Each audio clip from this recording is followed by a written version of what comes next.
Hi scrapbookers! I am here with another project from the Croptoberfest 2023 project booklet. We're going to walk through one of the 2-page spreads today.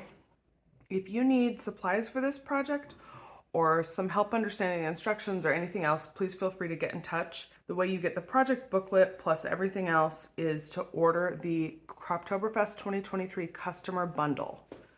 That bundle includes the project recipe kit, which I have put together in a separate video, and also the cardstock paper pack and accessory paper pack, as well as some embellishments that you would use on this project and others. So order that whole bundle and you'll have everything you need for this, and the only tool we're going to need is a trimmer and some tape runner. I have already done some trimming with my 12-inch trimmer, and then I'm going to do the rest of the trimming with my personal trimmer, but you could do all of it just with a 12-inch trimmer for this layout. You may also want the owl Build-A-Punch. You don't have to have it, but I can show you where it's used in the layout.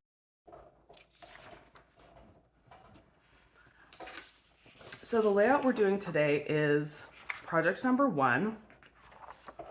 This 2-page spread that has the oatmeal cardstock as the background for one page and the hot fudge cardstock as the background for the other page, and then a bunch of decorative pieces and photo mats throughout.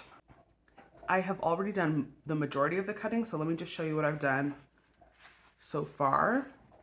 The cutting guide is in the first 2 pages, and if you follow this guide, you have all the pieces you need for all the projects in the book. I have cut a few things a little bit differently, and I'll show you where. So first of all, the cutting guide does not recommend this, but I'll show you why I did it. I have taken my oatmeal cardstock background and gutted the center of it. And what I mean by that is just cut out the inside that's going to be covered up, the part that's going to have another layer over the whole thing. And I am going to use the inside paper for something else, and I'll show you why I did that in a sec. The other part is this layer that's the navy blue cardstock. For this layout, instead of just cutting out the 10-inch square, which is what this second layer is here, I decided to cut that square out and then cut some photo mats from that. So that's where the gutting happens here. I just cut out 2 photo mats from the center of my 10-inch square. And that helps save a little bit of paper if you were going to do this instead of cutting up 2 sheets of navy cardstock. Maybe you're just doing this one project. Maybe you needed some more, maybe you ran out. Anyway, that's what I did on this one.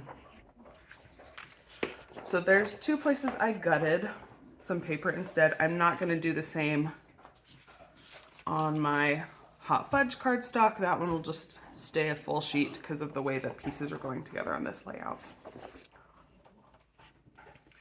So on the layout,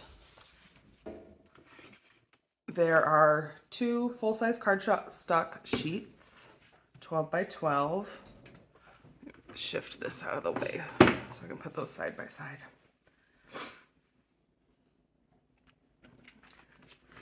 And on the left, it's going to have the layer of navy blue as a square. On the right, we're going to have navy blue photo mats. But I also wanted to bring in some of this lighter oatmeal color onto this page on the right side. So that's why I gutted my oatmeal cardstock. And the size of these photo mats in the example are 4 by 6 with a much smaller photo. They're recommending 5 1/4 by 3 1/4. And since I gutted my photo or my background over here to use for the photo mats, instead of following the cutting guide for this particular layout, my photo mats are a little bit smaller. So instead of a full 4 by 6, these are a 1/4 inch shorter on each side, and are 3 3/4 by, I guess I should show the bottom of this, 5 3/4. So they're a little bit shorter, but still will fit the size photos that are recommended here. And then to bring in the oatmeal color, I cut some slightly smaller photo mats that will just be a second layer on top of these ones. And that still gives us plenty of room for the photo sizes that are recommended in the layout. And you don't have to do it that way, that's just the way I decided to. So we're gonna have a little bit of both of those colors on both sides, the navy and the oatmeal. And then the hot fudge as the background here. The rest of the pieces come from the decorative papers in the accessory pack. And in the cutting guide, you're basically using all these pieces that are 3x3 squares. So across a few different sheets of paper, you would cut out a bunch of squares, and they're gonna get laid out in this grid on the left-hand side, and then in this border on the right-hand side. I have started cutting those out, but I didn't finish them, and I'll show you a few modifications I'm gonna make here as well. So we've got 2 strips, and that's gonna be part of the border on the right. And then these are my 3-inch wide strips, and the cutting guide says to cut them as 3-inch squares. I am gonna do that for most of them. We'll start with this owl paper. We need 3 from the owl side, and then 3 more from the tree side.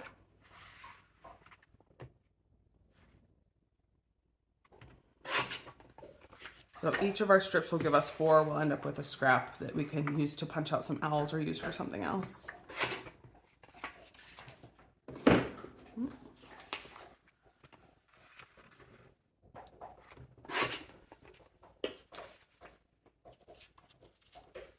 So there's my 3 owl pieces, and then this one I'll just flip over.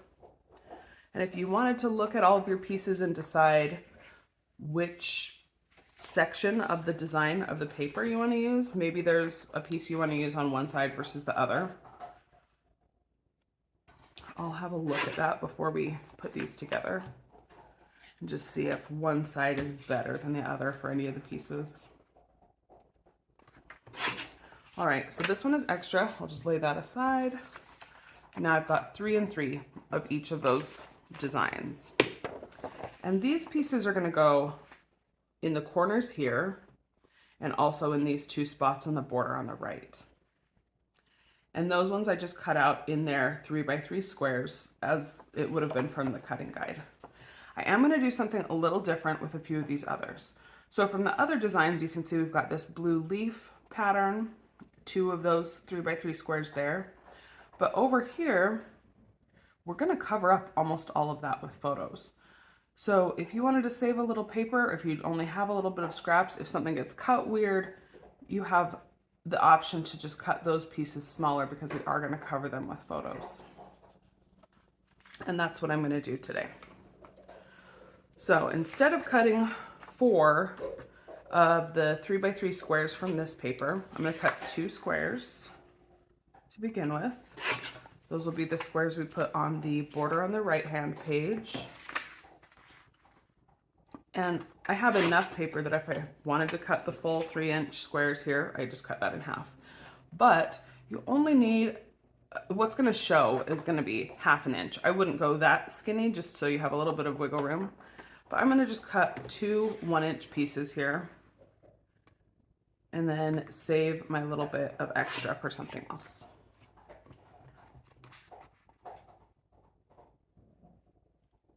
Please excuse my dog chewing in the background if you can hear her.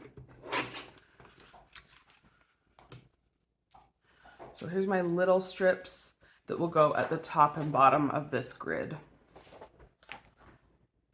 The last set of pieces come from this brown tree print, and similar to these blue parts, these blue leaf sections, we're only going to see a little bitty bit of that brown behind the photos.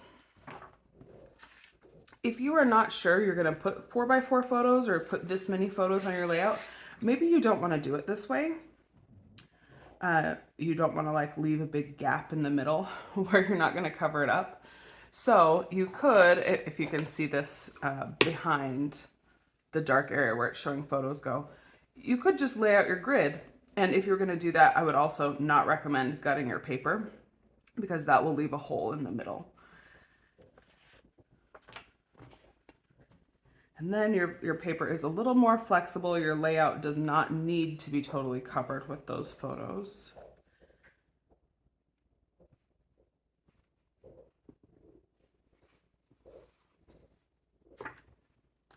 So I'm cutting here just about a half inch, or sorry, about 1 inch thick, little 3-inch tall strip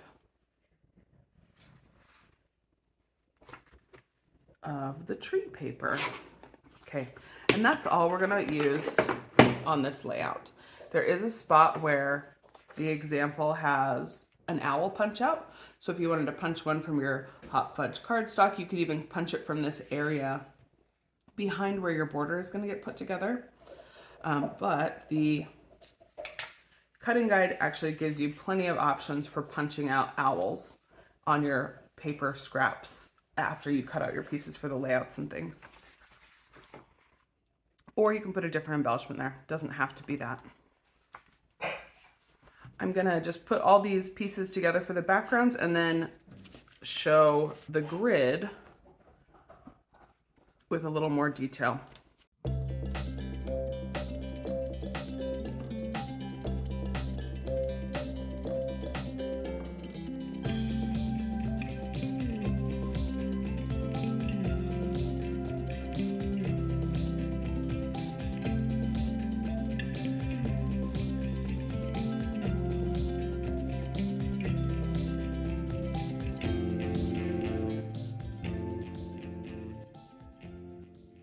Our right-hand side is basically finished now. Our left-hand side needs the little square grid pieces put together. And the way it's cut out, the full sheet is 12 by 12. The navy blue layer is 10 by 10. So you've got a thick 1-inch border on each side here. When you put your squares or little strips together, on this other side, you're going to end up with a 9 by 9 grid.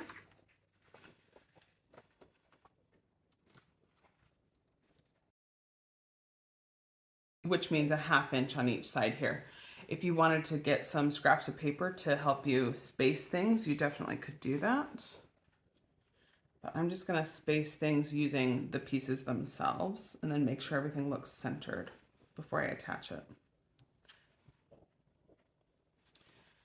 And if you don't like this combination of papers, there are a lot of other options using the pieces from the accessory pack. You can use the other side of some of the sheets if you wanted to, or you could bring in some of your scraps from your project recipe kit or from other pieces of paper that might match from other collections. So that's about where we're going to put everything.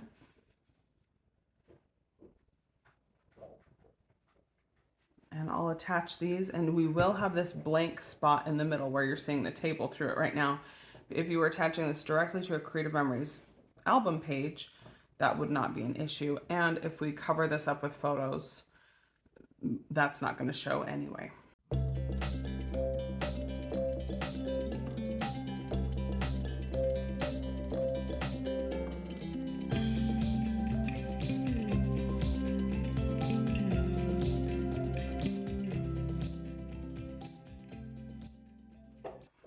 Alright, so now I have my grid put together here on the left, and obviously with the gutting in the middle and the little shorter pieces, my layout looks a little bit different than what we've got here. But once you cover up the center with your 4x4 photos, you're not going to see any of that, and the background piece is not going to make a difference. I did have one little confusing thing of me looking through these pieces as I was putting this together, and I was trying to pull all the pieces from the embellishment pack to figure out where everything was, where everything went, how I was going to use things, or where these different decorations come from. And as I was pulling everything out, I could find these pieces over here. I could figure out what these were. We've got this little Happy Days Are Here sticker as a banner. We've got this tag that comes from the embellishment pack. And then there's a cute little owl who comes from the sticker pack as well. So those are stickers you get in their project recipe kit, but you don't use all of the stickers from the project recipe kit in those page layouts. All the rest of the stickers are used in these layouts and other projects in the project booklet. But you do need a full package of embellishments to do the decorations that are here. And as I was looking at my embellishment pack, I could not figure out what embellishment or sticker this little cluster came from until I looked at the back and realized we're actually using the little insert card, which is 4 by 4 inches. So this has a little flag on it that says Croptoberfest. And if you're not going to use this layout for Croptoberfest pictures, you can cover up that banner with this little one that says these moments instead. So you've got some different words right there, but that repeats the same cute little owl across both pages. So you've got, I'll get this out of the way so it doesn't look so extra busy behind my gutted page. But you would basically have 4 squares like this, either 4 photos, or you can put other pieces of decorative paper or not. If you didn't do the gutting, you don't need that. And over here, we've got a little spot for a tag. We've got this little owl sticker who matches this one here. And behind him, behind this owl sticker, there is the one punched out owl body that you can include or not. It's just up to you. And if you don't want to put the sticker of the owl there, you could make up the whole pieced owl. So here's my pieced owl. If I wanted to do that instead, I could include him on that side with the tag for journaling and the happy days are here, or if you want to do some other combination. You just need to look at what you've got available. And I always recommend to people that they get 2 sets of the project recipe kit, because usually you want to use more than one of those stickers as you're putting together all your projects. And just ask your advisor if you'd like to get an extra pack of the accessory paper. That is not something you can purchase on your own. And also the cardstock sampler. You can get most of the colors individually, but the oatmeal cardstock is an exclusive that only comes in that pack right now. So if you need some tools or other supplies for this project, please get in touch with me. I'd be happy to help you out. Thanks.